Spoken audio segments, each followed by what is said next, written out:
Bueno, buenos días, ¿cómo están? A todos los que no los saludé, también a los que estuvieron por Zoom y ahora nos ven por las redes. Vamos a abrir la palabra de Dios y vamos a estar compartiendo hoy un pasaje que está en el Evangelio de Mateo, capítulo 13. El Evangelio de Mateo, capítulo 13. Solamente 3 versículos, desde el 44 hasta el 46. Esperen un poco a que lo busquen. Hace tiempo estuvo de moda una serie de televisión, mi hermano en mi casa cuando éramos solteros la veía mucho, que se llama El precio de la historia. No sé si ustedes la han visto. Muy divertida. Esta serie es una casa de antigüedades que recibe una y otra vez distintas personas que quieren vender los objetos que tenían en sus casas o que han encontrado que ellos consideran que son sumamente valiosos. Dicen, no sé, esto pasó de generación en generación y yo lo tengo acá y creo que tiene un gran valor. Lo divertido del programa es que cada vez que le traen a ellos estos objetos, ellos tienen que llamar a una serie de especialistas para poder examinar si ese objeto realmente es valioso o es trucho. Hay desde diamantes y piedras preciosas hasta capaz un papel con una firma de un famoso. Entonces llaman a analizar la firma para saber si eso realmente tiene valor. Y el valor de cada objeto iba variando según cuántos años de antigüedad tenía, si estaba en buen estado o no, los materiales. Varias frases se hicieron meme después en las redes sociales sobre esta serie, cuando decían que si es real podría valer una fortuna, decía el que recibe el objeto, y cuando parecía que en realidad les estaban llevando cualquier cosa, decían, no lo sé, Rick, parece falso. En resumen, el programa una y otra vez trataba de lo mismo. Ellos tenían que determinar el valor de algo para saber qué precio estaban dispuestos a pagar por eso, según su valor. Y estas dos cosas, el valor y el precio que se paga por ese valor, en el plano espiritual, van a ser los elementos principales de 2 parábolas que vamos a leer hoy, ¿sí? El valor y el costo a pagar por ese valor son los elementos principales de estas 2 parábolas que el Señor Jesús contó y que vamos a leer hoy. Así que vamos ahí a Mateo 13, 44 al 46. Lo leo.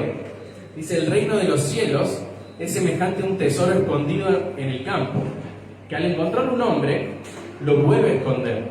Y de alegría por ello, va, vende todo lo que tiene y compra aquel campo. El reino de los cielos también es semejante a un mercader que busca perlas finas, y al encontrar una perla de gran valor, fue y vendió todo lo que tenía y la compró. Antes de analizar capaz el contenido de lo que acabamos de leer, vamos a entrar un poco en contexto para saber qué estamos leyendo. Lo que estamos leyendo es una parábola, ¿sí?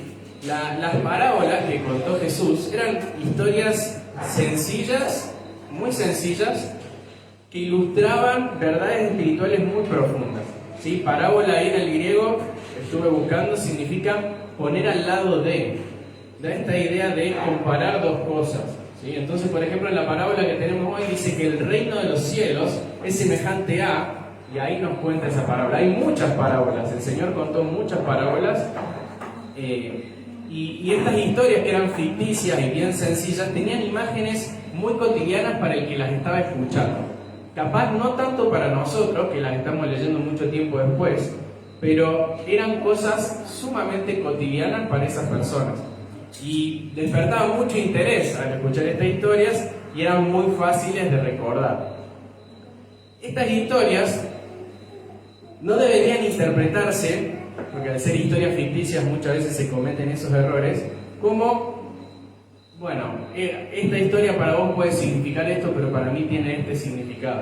Cuando a Jesús le fueron a consultar en varias ocasiones, ¿qué quisiste decir con esta parábola? Él dio una explicación, dio un significado particular. ¿Sí? El hecho de que sea una historia ficticia y que tenga varios elementos que nos estamos imaginando, no significa que podamos hacer con la parábola lo que queramos, y mucho menos empezar a buscar simbología y cosas ocultas en una parábola. Y surge la pregunta, ¿por qué Jesús empezó a hablar en parábolas? No quiero capaz hacer detenerme tanto en esto, pero sí me pareció importante. Nosotros estamos leyendo ahora Mateo 13. En Mateo 12 nos encontramos a Jesús en una disputa con los fariseos, donde luego de haber expulsado un demonio, ellos se acercan y dicen que él lo está haciendo por Belcebú, por el príncipe de los demonios. Básicamente le estaban diciendo que Jesús estaba endemoniado.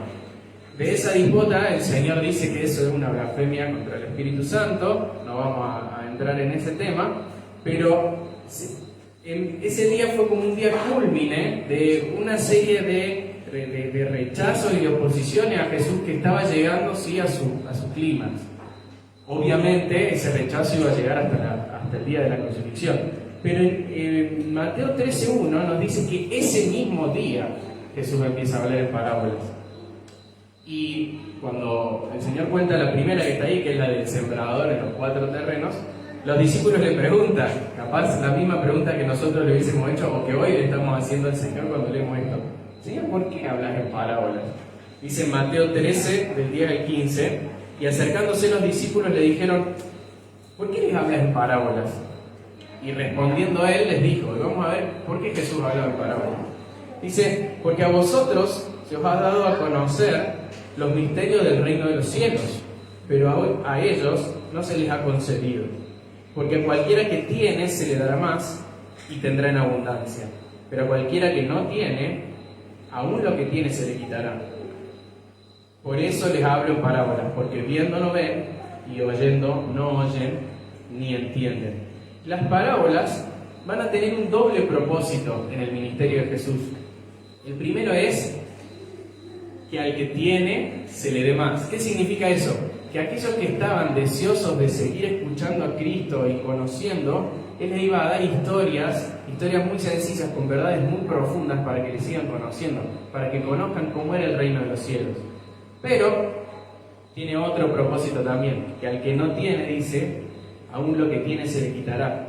Y la idea es que el Señor a través de las parábolas escondía verdades profundas para aquellos que se sentían tan autosuficientes, tan superiores y rechazaban tan conscientemente a Cristo a pesar de haber visto tantas señales de que era el Mesías, que el Señor oculta en ese momento la verdad, ¿sí? Entonces son sencillas al punto de que cualquiera lo puede entender, pero su significado espiritual va a estar solo al alcance de los que con humildad, y como decía Mateo 11, los que son como niños, busquen conocer esas verdades detrás de estas historias.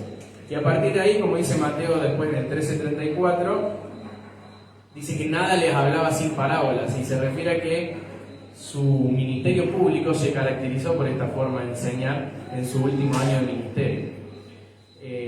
Y este doble propósito que vemos también es muy aplicable al día de hoy, ¿sí? Podemos despreciar las parábolas como historias simples, podemos despreciar el significado que Cristo les quiso dar y inventar lo que se nos ocurra, o pensar simbología según nuestra experiencia, o podemos con humildad pedirle al Señor que se acerque a nosotros y nos muestre cuál es la verdad del reino de los cielos que está detrás de esta parábola.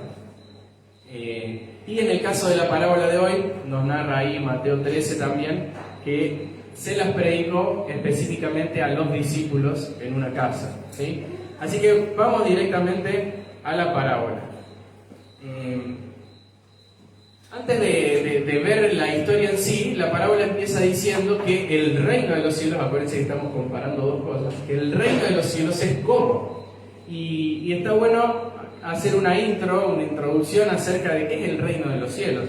Es un tema que está completamente impregnado en todos los evangelios, sobre todo en Mateo, como el reino de los cielos, ¿sí? Es lo mismo que es el reino de Dios, que podemos leer en otros evangelios, y Nosotros sabemos que el reino de los cielos, todos sabemos que esperamos el regreso de nuestro rey, ¿no? Y que el día que el Señor vuelva toda rodilla se va a doblar enfrente de Él, y ese reino va a ser perfecto y va a ser consumado, y vamos a vivir bajo su reinado. Pero eso no significa que el reino de los cielos no esté presente en estos momentos. Juan el Bautista y Jesús en su ministerio predicaban: arrepiéntanse y crean, porque el reino de los cielos se ha acercado. Jesús le dijo a los fariseos en una ocasión: el reino de los cielos ya ha llegado, está acá. Incluso los discípulos, aún en su confusión y sin el Espíritu Santo todavía, durante su ministerio con Cristo, se peleaban para ver quién iba a ser el mayor en ese reino, ¿sí? Entonces, es un reino que es cierto, todavía no ha sido consumado, todavía no lo vemos de manera perfecta, pero que ya está entre nosotros. Y podríamos decir que es esa esfera en la que el Señor reina con sus mandamientos, y que su reino hace que sus gobernados disfruten de sus bendiciones, ¿sí? Eso sería como una especie de paráfrasis de el reino de los cielos. Y si somos cristianos y decimos pertenecer a este reino de los cielos, quien nos dice cómo es este reino es justamente el Rey. Entonces, a través de lo que vamos a leer de esta parábola, vamos a tener una imagen que nos va a dar una enseñanza acerca del reino de los cielos. Ahora vamos a las parábolas. Son dos parábolas que enseñan básicamente lo mismo, están enseñadas juntas, en parejas, como otras parábolas también que el Señor enseñó así de a dos. Y dicen lo siguiente, las vuelvo a leer y las vamos viendo. El reino de los cielos es semejante a un tesoro escondido en un campo, que al encontrar un hombre lo vuelve a esconder, y de alegría por ello va, vende todo lo que tiene y compra aquel campo. ¿Sí? Ahí tenemos la primera parábola. Y ustedes se podrán preguntar, ¿qué hacía un tesoro escondido en un campo? En aquel tiempo, ocultar un tesoro era algo mucho más común de lo que nosotros conocemos hoy. Todo lo que podemos imaginar nosotros en nuestro contexto, cuando hablan de esconder un tesoro, se nos viene a la cabeza película y pirata y cosas por el estilo. Pero en aquel entonces no tenían, por ejemplo, lo que tenemos hoy, como bancos, cajas fuertes, algunos tenemos abajo del colchón, lugares donde uno pueda asegurar la plata que tiene. Si bien era común, también era algo que podían hacer generalmente aquellos que tenían mucha riqueza, porque normalmente era más común invertir el dinero que uno tenía en propiedades, campos, lo que sea. Pero al que le sobraba, el que tenía mucho, podía asegurar ese dinero enterrándolo. Era también una forma de asegurarlo en tiempos de guerra o de posibles invasiones, porque yo podía esconder mi plata y sabía que cuando pasaba el peligro la podía desenterrar e iba a estar ahí. Tenemos un ejemplo en la Biblia. ¿Se acuerdan de esa parábola del Señor cuando Él habla de un mayordomo perezoso que le entregaron dinero y él, en vez de invertirlo, fue y lo enterró y lo escondió en la tierra? Esa es otra enseñanza, pero es para que vean que es algo bastante común. Entonces nos cuenta de que este tesoro está escondido, y viene un hombre y lo encuentra. No se nos dice por qué, no se nos dice qué estaba haciendo. Claramente no era el dueño del tesoro y se lo encuentra de casualidad. Probablemente haya sido una persona, por ejemplo, que haya estado trabajando en la tierra de alguien más, ¿sí? o haciendo labores en la tierra, y sin querer se encontró con esto, ¿sí? Y ahí nomás uno puede decir: picarón, se encontró un tesoro, no dijo nada, se lo llevó. Parece como si fuese falto de ética, digamos, medio chanta. Pero en la ley rabínica, en el Talmud, establecía que si alguien se encontraba algo que no era de nadie, le pertenecía. Y en este caso podemos inferir que el dueño del terreno no tenía idea de que ese tesoro estaba ahí, por ende no era de él. Si él hubiese sabido, nunca le hubiese vendido el terreno, ¿sí? Entonces él, sabiendo que ese tesoro ya le pertenecía porque lo había encontrado, toma una decisión muy astuta, muy sabia, y dice, bueno, lo vuelvo a esconder, y ahí va y vende todo lo que tiene para poder tomar este campo con este tesoro. Para asegurarse el tesoro, él toma esa decisión, volver a esconderlo y apropiarse del terreno. El hombre vio tan valioso ese tesoro que no dudó en entregar todo lo que tenía para poder tenerlo. Y después tenemos otra historia que es muy parecida, que es la perla de gran precio. Esta segunda parábola es en relación a un mercader que busca perlas para revender. Estas perlas en la antigüedad eran tan valiosas como hoy podría ser un diamante. De hecho, la gente que buscaba estas perlas hacían una especie de buceo, que no tiene nada que ver con el buceo que conocemos hoy.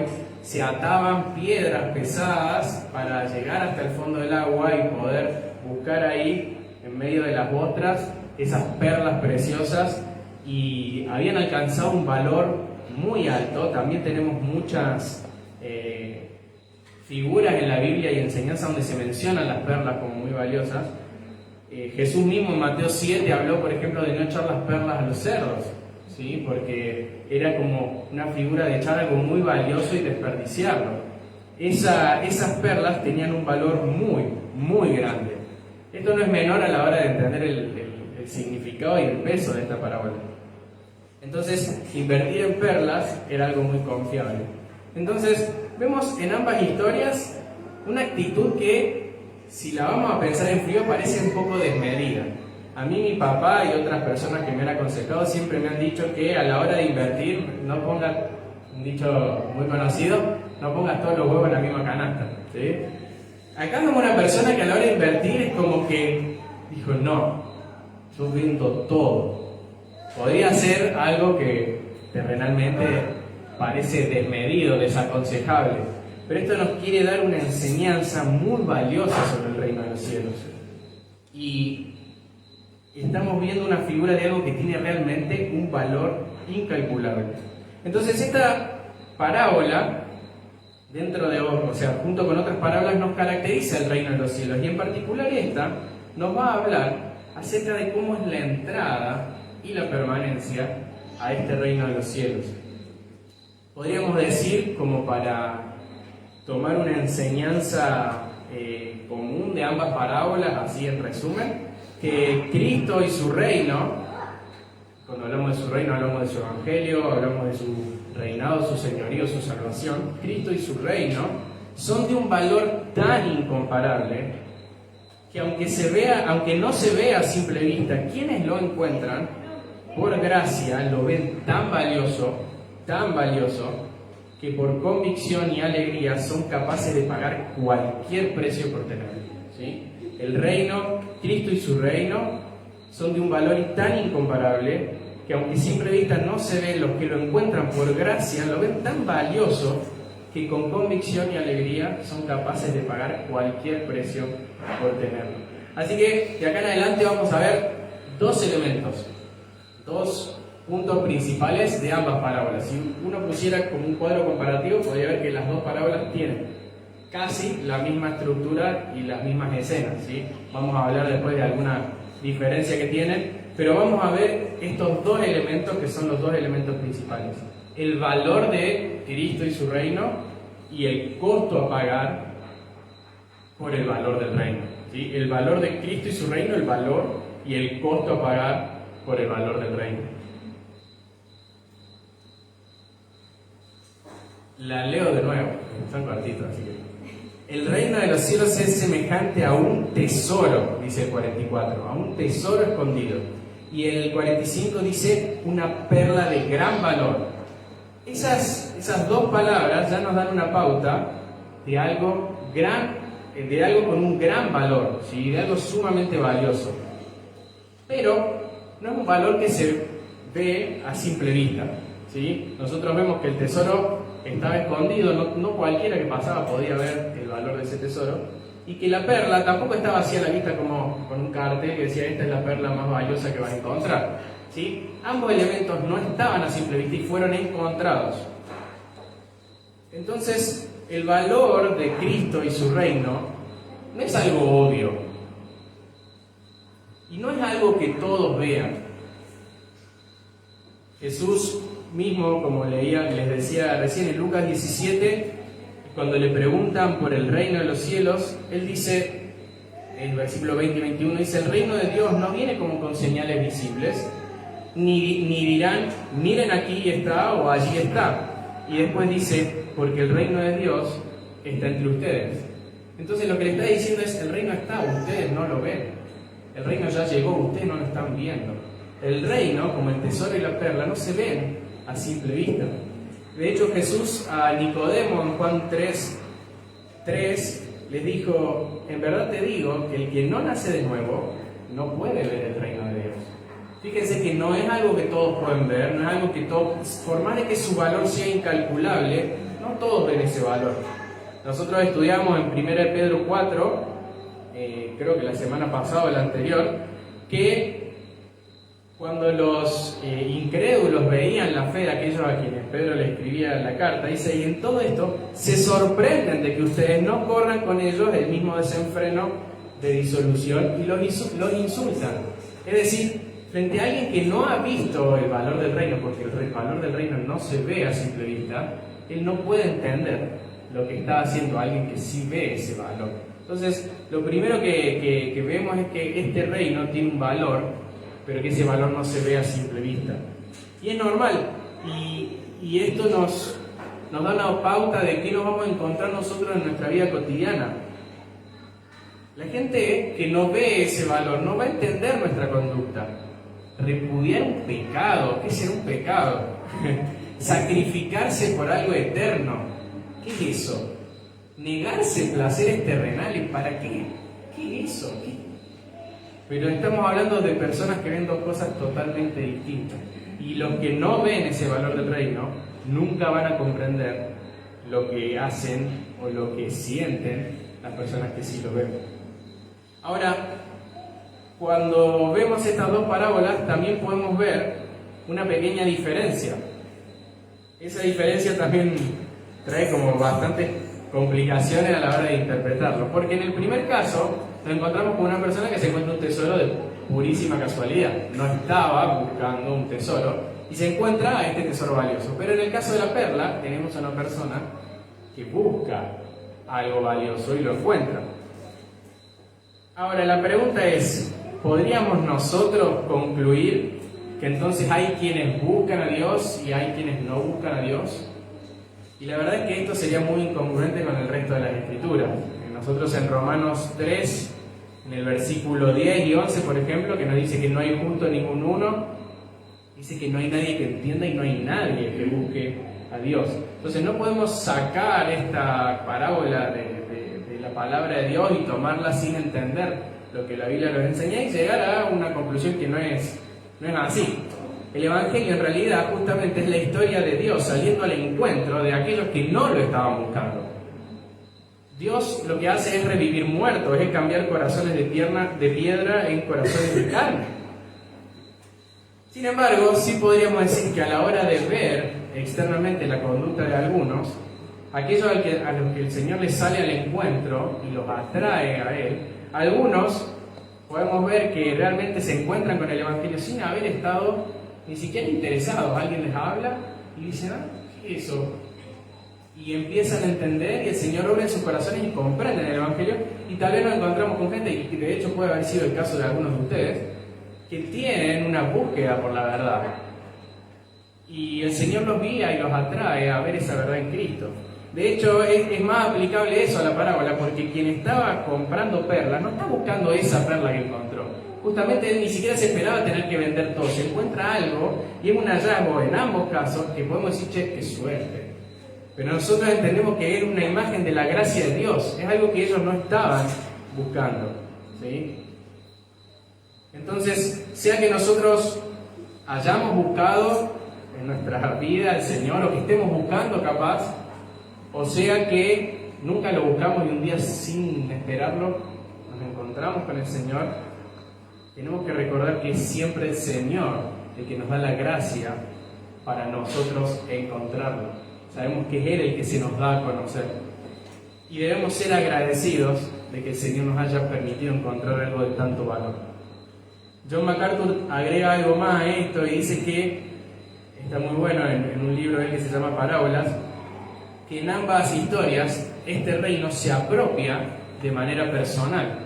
Y esto para los judíos, que muchos creían que ellos eran parte del reino por ser judíos y por pertenecer a una nación, podía ser algo chocante y algo desafiante, podría incomodarlos. Che, pero vos te apropiaste del reino, lo encontraste, y claro, pero soy judío.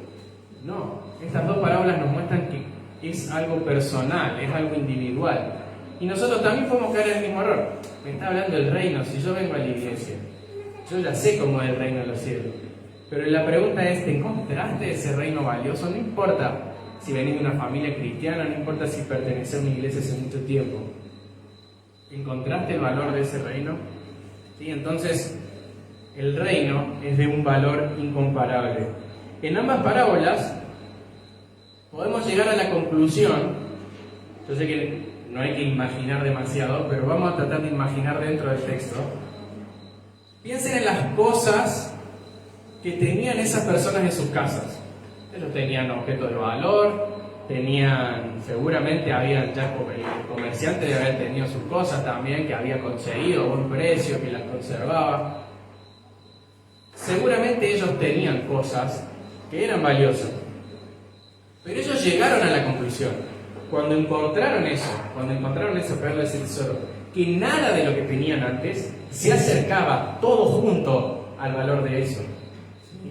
Y eso es algo que nos tiene que ya hacer reflexionar acerca de lo que nosotros vemos cuando hablamos del reino de Dios.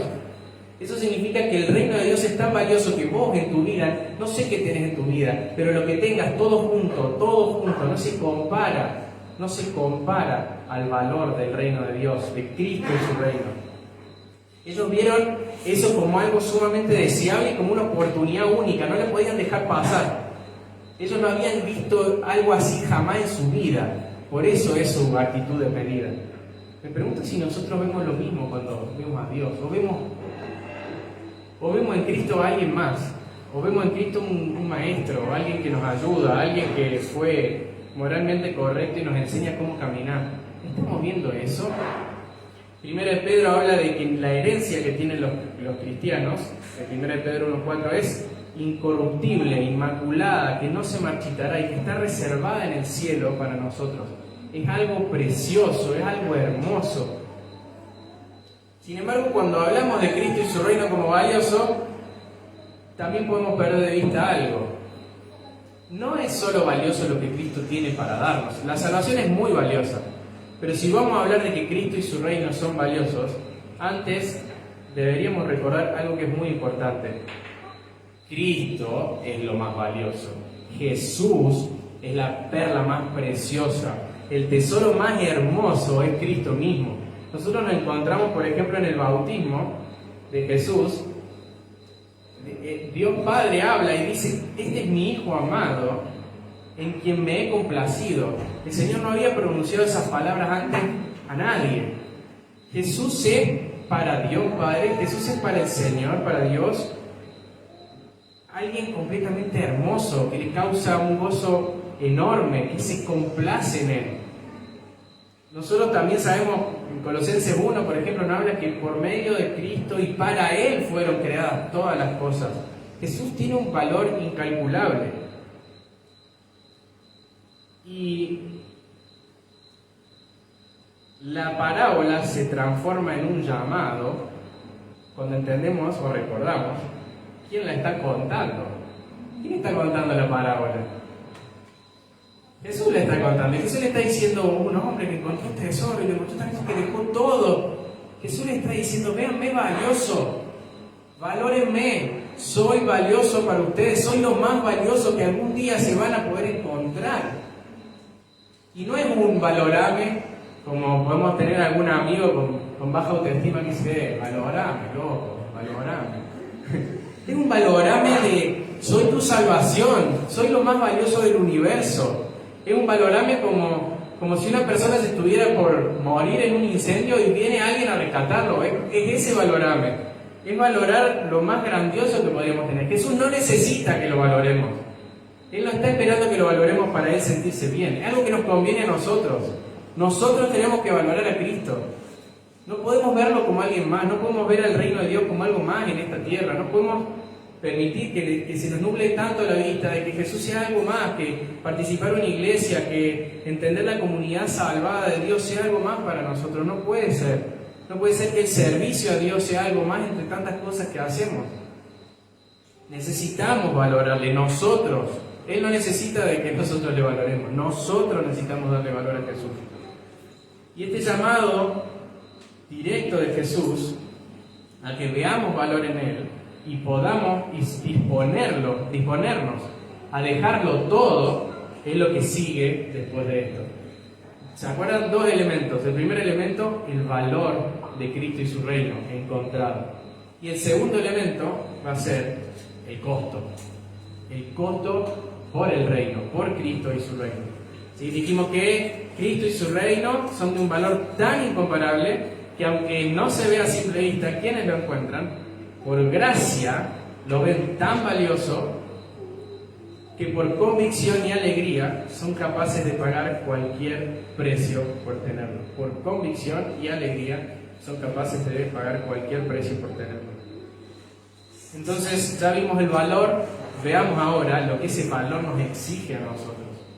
Si vemos valioso a Jesús, hay un costo a pagar según el valor de Cristo. En ambas parábolas se coloca la misma frase a la hora de ver la respuesta de ellos. Y es que ellos venden todo. Todo venden. Venden todo. Entonces, esa palabra todo nos da a entender que si ellos no, vamos a hacer la inversa, si ellos no hubiesen vendido todo, ¿qué podríamos decir nosotros? Bueno, tal vez ellos tenían algo más valioso que eso que acaban de encontrar. Hay una cuestión lógica, digamos. Pero como vemos que ellos lo entregan todo, podemos inferir, podemos decir que ellos sabían que la suma de todas sus cosas no se comparaba al valor, entonces estaban dispuestos a dejarlas por obtener eso. Están dispuestos a dejarlas a un lado. Si algo de eso no les permitía tener esto, ellos lo iban a dejar porque eso era más valioso. Yo no vendería todo para, no sé, comprar este mouse, digamos. Yo no lo vendería todo, yo tengo cosas mucho más valiosas que esto. ¿Para qué voy a vender todo? Ahora, cuando nosotros vemos esta imagen, nos encontramos con que este Cristo, que tiene un valor incalculable, no hay nada en nuestras vidas, y pensá en tu vida, que pueda acercarse al valor que Jesús puede tener para vos, que tiene. Por eso debemos estar dispuestos a dejarlo todo por Él y su reino. Y acá también vamos a tener que hacer una aclaración. Algunos incluso han descartado esta forma de interpretar la parábola porque dicen, bueno, pero esperemos. Si afirmamos esto, estamos diciendo que para yo entrar al reino de los cielos, yo tengo que pagar una entrada. Entonces decía, no, Jesús no podría haber estado enseñando eso. Eso es totalmente contrario a toda la Escritura. Entonces, vale profundizar un poco esto para que esto no sea una idea que se nos cruce por la cabeza erradamente. La Biblia nunca va a hablar de que la salvación no sea de otra forma que un regalo inmerecido de Dios, por gracia, 100% por gracia, sin que nadie pueda hacer nada, absolutamente nada, por tener esa salvación. Sí, en Efesios 2, 8 y 9, uno de tantos versículos, se nos dice que por pura gracia ustedes han sido salvados por medio de la fe, y esto no procede de ustedes, no hay nada en nosotros, sino que es don de Dios, es un regalo, 100% un regalo de Dios, y no por obras, no hay nada que podamos hacer para que nadie se gloríe. Entonces vemos una paradoja. El tema es que si nosotros descartáramos esta interpretación de este pasaje por este problema, hay muchos pasajes que no podríamos interpretar. Porque hay una paradoja que se da en todas las Escrituras. Y es que la gracia, la salvación es 100% por gracia, pero el costo por seguir a Jesús es inmenso, es todo. Entonces, negar el costo de seguir a Jesús, debido a que su salvación es un 100% gratis, es negar una verdad para poder aceptar otra. Y ya sabemos que eso es elegir nosotros los versículos de la Biblia que vamos a querer interpretar o que los que nos caen bien. Es una paradoja. Somos salvados por la gracia inmerecida de Dios, pero la consideramos tan valiosa que asumimos un costo completo, al 100% también, de darlo todo por Cristo. Es un error decir que ya que he sido salvado por gracia, entonces yo no tengo por qué pagar ningún costo en mi vida cristiana. Eso es un error muy grave y que la Biblia no va a apoyar en lo más mínimo. Es más, decir eso le quita el valor al regalo que acabas de recibir, o que decía haber recibido. Es una muestra de incluso estar pisoteando ese regalo tan valioso. Fíjense, si esto fuera así, Jesús no habría podido pronunciar varias de sus palabras o sus discursos. En el Evangelio de Lucas, capítulo 14, del 26 y 27, dice que grandes multitudes acompañaban a Jesús. Y él volviéndose les dijo: si alguno viene a mí y no aborrece a su padre y madre, a su mujer e hijos, a sus hermanos y hermanas, y aún hasta su propia vida, no puede ser mi discípulo. El que no carga su cruz y me sigue, no puede ser mi discípulo. Imagínense si nosotros interpretáramos de esto que el Señor me está diciendo: bueno, hasta que vos no hagas todo esto, yo no te puedo dar salvación. Eso no es así. Pero el Señor nos está diciendo que si nosotros realmente somos salvos, si nosotros realmente hemos comprendido lo grandioso y lo valioso de lo que es Él y su reino como su tesoro, no hay nada que se calcule con eso. Vamos a dejarlo todo por Él. Uno de los ejemplos capaz más que encarna a la perfección todo esto es el ejemplo de Pablo. Si quieren pueden buscarlo en Filipenses 3, del 8 al 11. Pablo en Filipenses 3, del 8 al 11, dice: y aún más, yo estimo como pérdida todas las cosas en vista del incomparable valor de conocer a Cristo Jesús, mi Señor. Por Él lo he perdido todo y lo considero como basura a fin de ganar a Cristo y ser hallado en Él, no teniendo mi propia justicia derivada de la ley, sino la que es por la fe en Cristo, la justicia que procede de Dios sobre la base de la fe, y conocerlo a Él, el poder de su resurrección y la participación en sus padecimientos, llegando a ser como Él en su muerte, a fin de llegar a la resurrección de entre los muertos.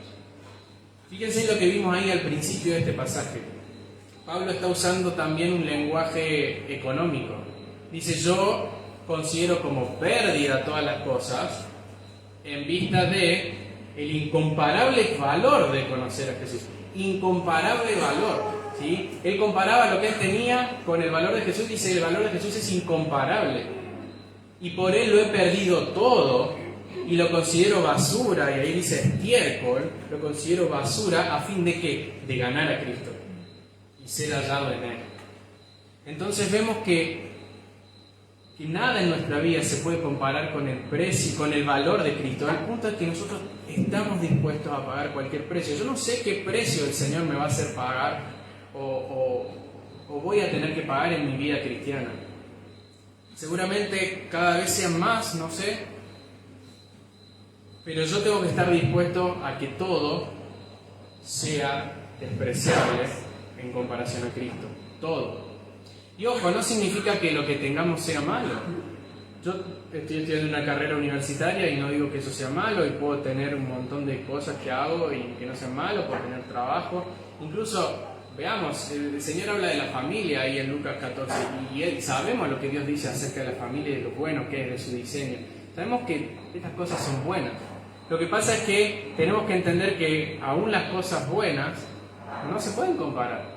Y tenemos que estar dispuestos a dejarlos. Y esto se resume no en una idea en la cabeza y no se aplica simplemente con un sentimiento, una emoción. Esto tiene que ver con decisiones diarias. El costo de seguir a Cristo nosotros lo hacemos todos los días. Dejar cosas atrás por el incomparable valor de ganar a Cristo y ser hallado en Él, como dice Pablo, es algo que hacemos todo el tiempo. Es algo que tenemos que entender para poder entrar al reino de Dios. El que no vio a Cristo tan valioso al punto de dejar todo por seguirle no puede entrar al reino de Dios. Pero si nosotros realmente hemos creído y somos parte de este reino, bueno, esto es de todos los días. Pagamos costos por seguir a Cristo, pero estamos dispuestos por el valor que Él tiene. Y en la Biblia también tenemos ejemplos de lo contrario. Un ejemplo que menciono que no vamos a leer es el del joven rico, la mayoría lo conocemos, ¿sí? Cuando él vio lo que significaba tener a Cristo como Señor, dijo no, se entristeció, se fue. Él no estaba dispuesto a que el Señor sea Señor de todo. Y en Mateo 13 Jesús narra otra parábola, y me meto un segundito en esta parábola, que es de 4 terrenos, si se acuerdan, un sembrador siembra en 4 terrenos, uno es un terreno fértil que da fruto, el otro es pedregoso, cuando crece sale el sol se seca, el otro tiene otros espinos que ahogan la palabra y después hay una semilla que cae en un camino, ¿sí? Y me centro por 2 segundos en uno de esos terrenos, que es el terreno pedregoso. Este terreno era un terreno no como a veces vemos nosotros nuestros terrenos pedregosos con piedras chiquitas, sino con unas piedras tan grandes que había poca profundidad de tierra. Entonces lo que nos dice acá es que claro, cuando salía el sol ese terreno se vuelve calentito, la planta crece rápido, entonces vemos un gran crecimiento. Ahí dice Jesús que cuando oyen la palabra enseguida la reciben con gozo, y crece y vemos una planta. Pero, dice Jesús, no tiene raíz profunda en sí mismo. Al ser un terreno con piedras no puede echar raíces. Entonces es solo temporal. El sol la seca. Dice que cuando a causa de la palabra viene la aflicción o la persecución, enseguida se apartan de ella. Este es otro ejemplo, otra figura de lo que podría ser alguien que no ve el valor de Cristo, a diferencia de la parábola que estamos viendo. Alguien que dice, sí, está buenísimo. No sabes, estoy yendo a una iglesia y es re lindo, y las palabras que dicen son hermosas, y encima me hice amigos, y está excelente. Pero después viene la aflicción por ser cristiano, viene la persecución por ser cristiano, y hay piedra abajo, no hay raíz, y se seca. Y por más de que haya recibido con gozo esa palabra, no es una fe viva. Entonces, tenemos ejemplo en Pablo, y bueno, podríamos haber mencionado muchos otros, de gente que cumplió lo que Jesús dice en Lucas 14, lo dieron todo por seguirle. Y también tenemos ejemplos de aquellos que no. Y una característica que podemos pasar por alto, que vamos a intentar no hacerlo, es una palabrita que agrega solo la parábola del tesoro escondido, ¿sí? Fíjense, la voy a volver a leer. Dice que el reino de los cielos es semejante a un tesoro escondido en el campo, que al encontrar un hombre lo vuelve a esconder, y presten atención a esto, y de alegría por ello va, vende todo lo que tiene y compra el campo. A mí me parece muy loco que acá diga que por alegría, y le da un tinte, le da una pincelada a esta parábola que la hace que nos podamos meter en la escena, podemos pienso en las imágenes de los niños cuando pintan, una persona corriendo con alegría, yendo a darlo todo por ese tesoro, con gozo. No es un gozo superficial como el que leímos recién de esa plantita que creció y se secó, es una alegría profunda. El gozo muestra que el querer venderlo todo es una actitud genuina que nace del corazón. De hecho, el gozo podría ser el termómetro que nos permita ver si en realidad estamos actuando porque valoramos a Cristo o por otra cosa. El gozo nos hace ver que nosotros no actuamos por obligación. La persona que realmente está con gozo vendiendo todo, no está jugando, no está, realmente está valorando a Cristo. Eso le llena su vida. Es cierto, el gozo no quita el dolor de pagar el precio. Nosotros vemos en la Escritura que nunca el gozo y el sufrimiento tienen que seguir sí o sí separados. Bueno, nosotros estudiamos Filipenses, lo vimos muchísimas veces. El gozo y el sufrimiento son, de hecho, es una paradoja de gozo sufriente, digamos. Están muchas veces juntos. No podemos decir que aquel que vendió todo para buscar el tesoro o el que vendió todo para tener la perla no tenía cosas valiosas que le dolía perder. Seguramente. Imagínense al mercader, había tenido capaz una buena adquisición y capaz ya estaba listo para venderla.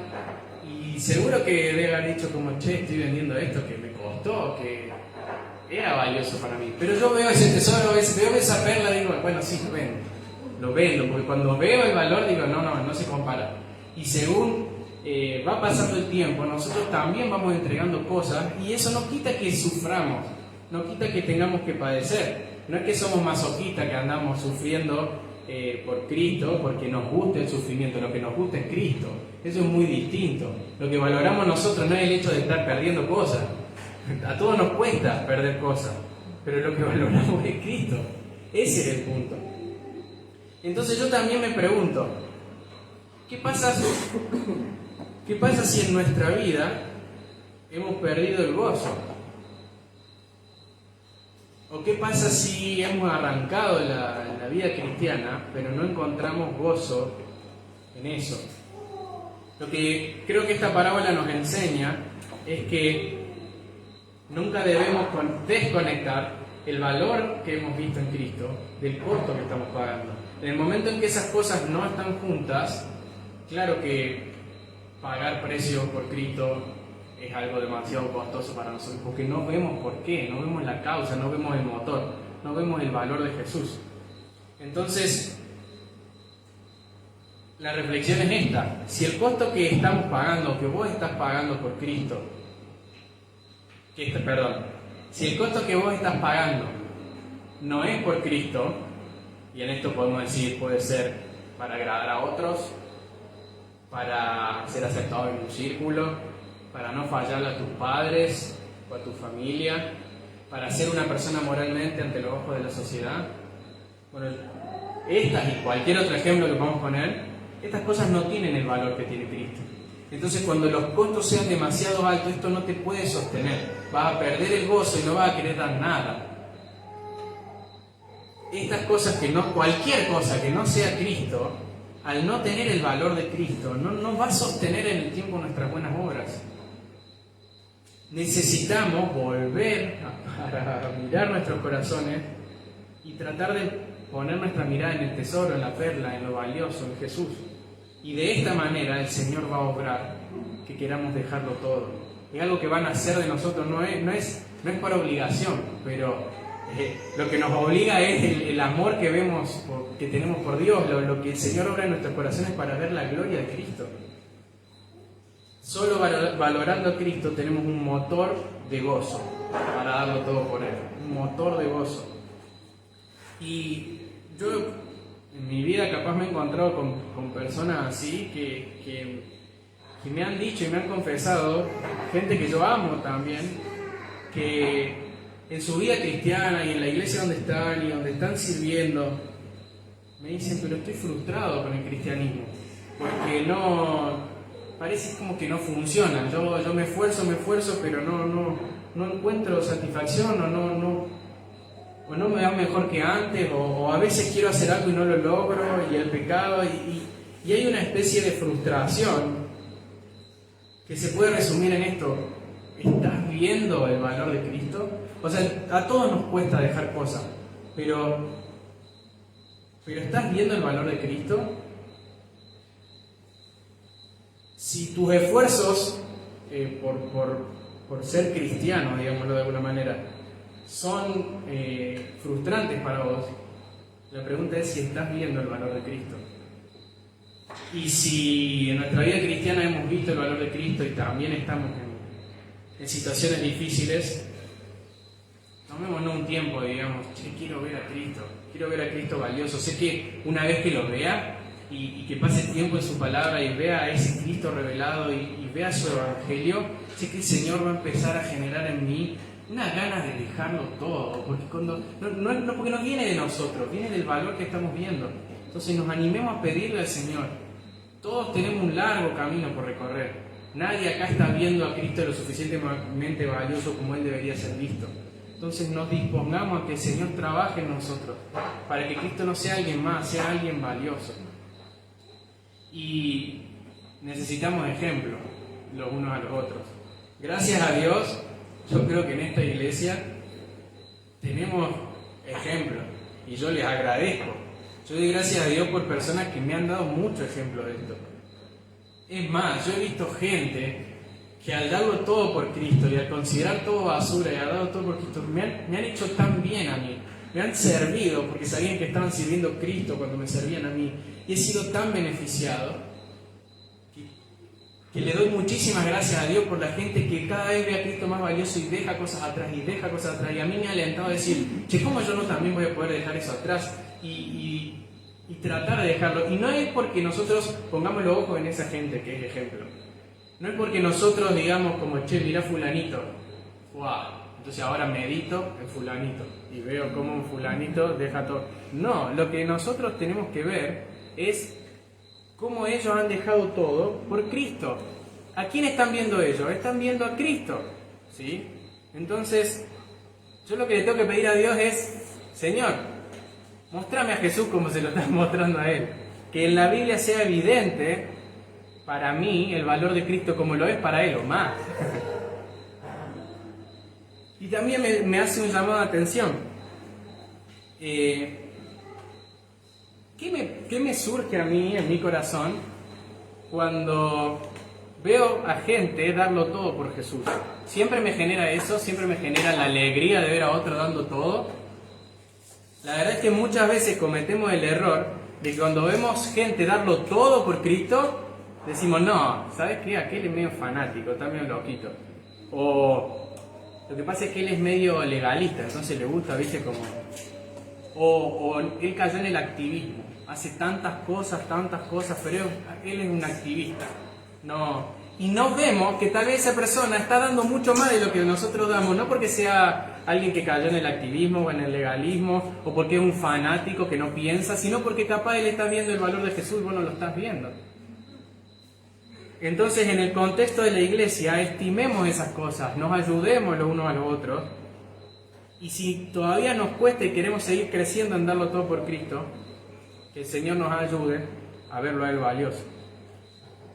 Entonces, como conclusión y para cerrar, esta parábola nos muestra cómo es la entrada y cómo es la permanencia en el reino de los cielos.